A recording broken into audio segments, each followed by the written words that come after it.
कोरापुट जिला पटांगी ब्लॉक सदर महकुमा समेत आखपाख अंचल में शनिवार मृदु भूमिकंप अनुभूत होइछि। शनिवार राति प्राय 11:31 समय हठात पृथ्वी पृष्ठ थरवा सहित किसी शब्द शुभा जाइथिला। जदिओ यह कंपन मात्र 2 ରୁ 3 सेकेंड पर रहिथिला, तथापि यह स्थानीय बासिंदाଙ୍କ मध्य प्रबल भय सृष्टि करिछि।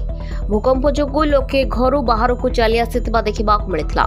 जिलार कोरापुट समेत जयपुर, पटांगी, सुनाबेड़ा, नंदपुर आदि विभिन्न स्थान में भूकंप अनुभूत होइछि। विलंबित रात्रि शोइथिबा अवस्था हठात घर हलिबार लोके भयभीत होई पदाकु बाहरी आसिथिले। अनेक निजर बंधु बांधव सांगसाथी को फोन करी अनुभूति बाबद में पचारि बुझुवा देखा तेबे पटांगी अंचल में एभली घटना प्रथम थर पर घटिथिबारु साधारण भय सृष्टि होइछि। एने पचारिबारु पटांगीर जड़े बासिंदा कहिथिले कि हठात घरटा थरी उठिथिला एवं बाहर एक बड़ धरणर शब्द हैला।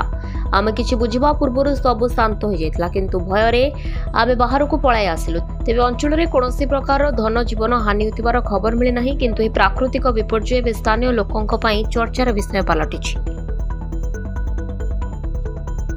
Bureau report, Dinalipi live.